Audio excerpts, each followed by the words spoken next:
Hi friends, అందరికీ నమస్కారం. Welcome to my YouTube channel. చాలా రోజుల తర్వాత ఒక వీడియో అనేది నేను ఛానల్లో పోస్ట్ చేయడం జరుగుతుంది. ఎందుకంటే చాలా ఇంపార్టెంట్ అప్డేట్ అయితే ఒకటి వచ్చింది. సో ఇంతకుముందు రేషన్ కార్డులో తల్లిదండ్రి, కొడుకు, కోడలు ఉండి నలుగురు ఉండి భర్త ఎవరైతే తండ్రి ఎవరైతే ఉంటే అతను చనిపోయి ఉంటే కనుక వాళ్ళ ముగ్గురు ఆ రేషన్ కార్డులో ఉండాల్సి వచ్చేది. మనము స్ప్లిట్టింగ్కి విడగొట్టడానికి అప్లై చేసేటప్పుడు తండ్రి లేడు కాబట్టి వీళ్ళ కొడుకు కోడల్ని స్ప్లిట్ చేస్తే మదర్ ఒక్కళ్ళే ఉంటారు కాబట్టి single member cannot be split అని ఒక ఎర్రర్ వచ్చేది. 2019 నుంచి దాదాపు ఆప్షన్ అయితే అలానే ఉంది. మ్యారేజ్ స్ప్లిట్ అని చెప్పేసి ఒక ఆప్షన్ ఇవ్వడం జరిగింది. దాంట్లో ఏంటంటే ముగ్గురే ఉన్నారనుకుందాం. ఫర్ ఎగ్జాంపుల్ విడో మదర్, ఎవరైతే భర్త లేని మదరు, కొడుకు, కోడలు ముగ్గురు ఉంటే కనుక మ్యారేజ్ స్ప్లిట్ ఆప్షన్లో కొడుకు కోడలు ఆధార్ నెంబర్ ఎంటర్ చేస్తే వాళ్ళిద్దరు పేర్లు అనేవి ఫెచ్ అవ్వడం జరుగుతుంది.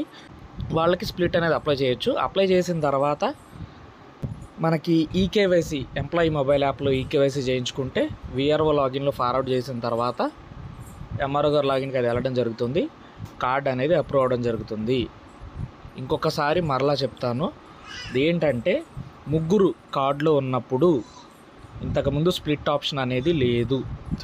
ఇప్పుడు స్ప్లిట్ అనేది చేసుకోవచ్చు. ఆ ముగ్గురు కూడా ఎవరై ఉండాలంటే విడో తల్లి, ఏదైతే భర్త లేని తల్లి ఎవరైతే ఉంటారో ఆవిడ, కొడుకు, కోడలు ముగ్గురు ఉన్నట్లయితే కనుక వాళ్ళిద్దరిని విడగొట్టుకునే ఆప్షన్ అయితే ఉంది. సో ఇది ఫస్ట్ వీడియో చాలా తర్వాత చేయడం జరుగుతుంది. అందుకే కొంచెం ఇది ప్రిపేర్ అయింది కాదు, కొంచెం ల్యాగ్ అయి ఉంటుంది. సో దానికి కొంచెం అర్థం చేసుకోగలరు. ఈసారి నుంచి కొంచెం వీడియో ఇంకా క్లియర్గా చేయడానికి ప్రయత్నిస్తాను. మీరు కనుక మన ఛానల్కి మొదటిసారి వచ్చినట్లయితే సబ్స్క్రైబ్ చేసుకోండి. మరిన్ని ఇలాంటి సచివాలయానికి రిలేటెడ్ రేషన్ కార్డులు మరియు ఆరోగ్యశ్రీ కార్డులు, హౌస్ హోల్డ్ మ్యాపింగ్, ఇతరేతర వేరే ఏవైతే ఉన్నాయో వాటన్నిటి గురించి అప్డేట్స్ తెలుసుకోవడానికి మన ఛానల్ అయితే ఫాలో అవ్వండి.